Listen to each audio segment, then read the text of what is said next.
Y ante el ataque de las FARC, el presidente de Colombia, Juan Manuel Santos, ordenó la reactivación de los bombardeos contra esta guerrilla y aseguró que el ataque de los subversivos fue intencional. El mandatario Santos estuvo en Cali acompañado de la cúpula militar. La primera decisión del presidente frente a la masacre de los militares en el Cauca es reactivar las operaciones aéreas contra las FARC. He ordenado a las Fuerzas Armadas levantar la orden de suspensión de bombardeos a los campamentos de las FARC hasta nueva orden. Y a ustedes, señores comandantes, les he ordenado desplegar todas las acciones ofensivas necesarias para proteger a la población civil y a proteger, por supuesto, a nuestras tropas.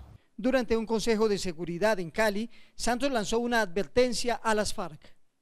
Y que les quede muy claro a las FARC, no me voy a dejar presionar.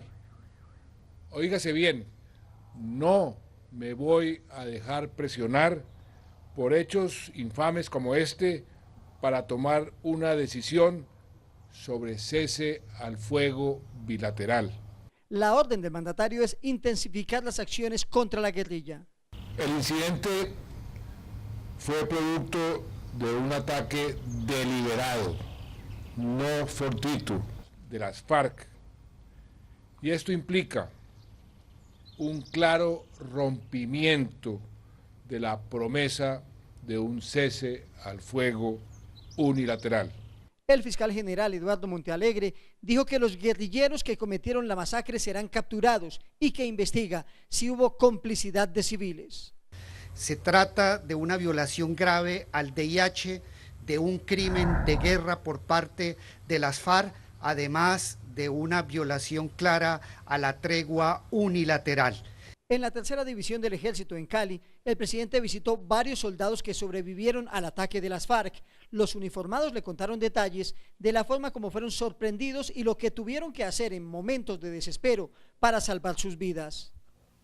¿Pero qué dicen las FARC? Antes de que hablara el presidente Santos, las FARC insistieron desde Cuba en la necesidad de un cese bilateral y aseguraron que lo ocurrido en el Cauca fue un acto defensivo. Jenis Navarro, enviada especial a La Habana de Noticias Caracol, nos tiene los detalles.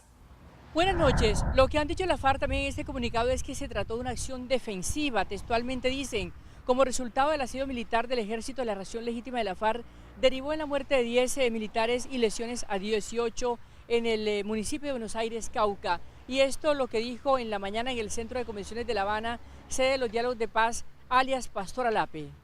Sea emboscada, contraemboscada, asalto, lo que haya sido. Aquí lo que tenemos que mirar es que hay unos colombianos muertos y es lo que hay que parar, porque no se explica que en medio de este proceso de paz en el que la guerrilla decreta una tregua, se desarrollen operativos contra esa guerrilla. Aquí en este caso, lamentablemente, estamos hablando de unos muertos diríamos, en la otra parte de la Colombia que representa al Estado.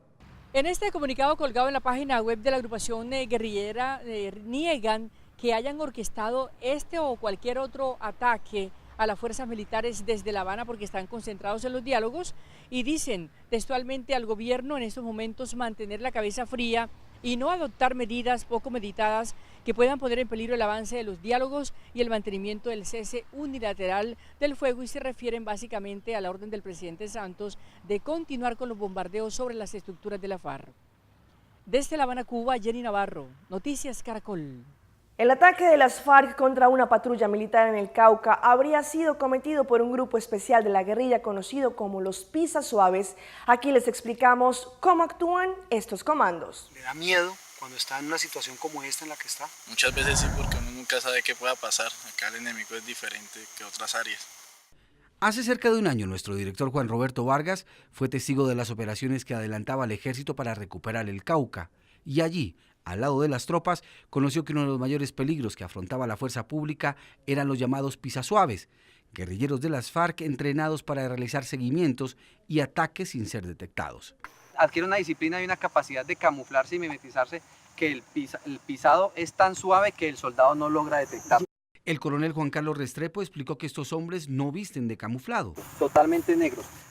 Y otras veces utilizan prendas como tipo sudadera, negras totalmente, se pintan la cara, se pintan los brazos y utilizan únicamente un bolso con granadas de mano, un fusil y atacan a la tropa de esa forma. Restrepo además advirtió que en el 2013 estos guerrilleros fueron responsables de 100 ataques en el Cauca. Desaseguran muchas granadas, 10, 20 granadas, se las lanzan a la base de patrulla móvil. El efecto explosivo de 20 granadas simultáneas, 10 granadas simultáneas, pues lógicamente desconcierta, afecta a la tropa, asesinando a los soldados y aprovechando esta situación para robarse el material. Por eso llamó la atención que el general Mario Valencia, comandante de la Tercera División del Ejército, hiciera esta descripción de un guerrillero muerto en el mismo lugar donde fueron atacados los militares. Se halló el cadáver de un narcoterrorista abatido, el cual tenía un fusil y estaba vestido totalmente de negro. Esto sería otra prueba de que el ataque fue planeado durante varios días por parte de las FARC. En otras noticias, la primera sala penal de la Corte de Apelación en República Dominicana ratificó esta semana el año de prisión impuesto al regidor de Pedro Brán, acusado de sicariato, lugar donde a bombazos lacrimógenos la policía dispersó a grupos que se enfrentaron a botellazos y pedradas. Manuel Méndez de Noticias SIN estuvo allí y nos tiene el informe. Este era el ambiente mientras se esperaba la revisión de la medida de coerción, donde dos grupos a favor y en contra se vieron la cara frente a frente, lo que de inmediato provocó el enfrentamiento. Con bombas lacrimógenas los agentes trataban de detenerlos, pero la intensidad del enfrentamiento entre miembros de FENATRAN y los seguidores del regidor obligó a que los agentes salieran despavoridos. Varios vehículos resultaron afectados por las piedras, mientras que los gases lacrimógenos afectaron la prensa que cubría la manifestación. Los compañeros del regidor tienen una provocación hacia nosotros, defendiendo una parte que son ya intereses de ellos. No estamos aquí para buscar problemas ni para nada, simplemente defendiendo una causa justa. Fruto de la situación, el proceso se retrasó más de una hora cuando fue dirigido a la primera sala penal el regidor Edison de los Santos Solís, acusado de dirigir una supuesta red de sicariato que se le atribuye la muerte de varios choferes. 4 horas más tarde la prisión fue ratificada. Se la vendió a la ciudadanía que él es culpable y ahora los jueces, esa es la consecuencia que trae eso. Hemos ganado en contra del crimen organizado y esperamos que el proceso continúe. El regidor deberá seguir cumpliendo la prisión en la cárcel de San Pedro. La excongresista Yidis Medina, protagonista del escándalo de la Yidis política en Colombia, consideró que fue víctima del expresidente Álvaro Uribe Vélez. Aseguró que su reelección fue fraudulenta y que los exministros Sabas Pretel y Diego Palacio, así como el exasesor Alberto Velázquez, no pueden evadir la justicia. Yidis Medina ya cumplió en su residencia la condena proferida por la Corte Suprema de Justicia de 3 años y medio. Por eso ahora, tras conocer la sentencia contra las personas que le ofrecieron cargos y dádivas para votar una reforma a la Constitución que favorecía la reelección del entonces presidente Álvaro Uribe, considera que es una víctima más del exmandatario y hoy senador. Muchas personas en Colombia hemos sido víctimas de Álvaro Uribe por no estar de acuerdo en lo que él piensa y en lo que él dice. Sostuvo que la condena contra Palacio, Pretel y Velázquez demuestra que ella fue tan culpable por recibir como ellos por ofrecer. Aquí se demuestra que el cohecho lo hacen 2 vías y que uno ofrece y el otro recibe.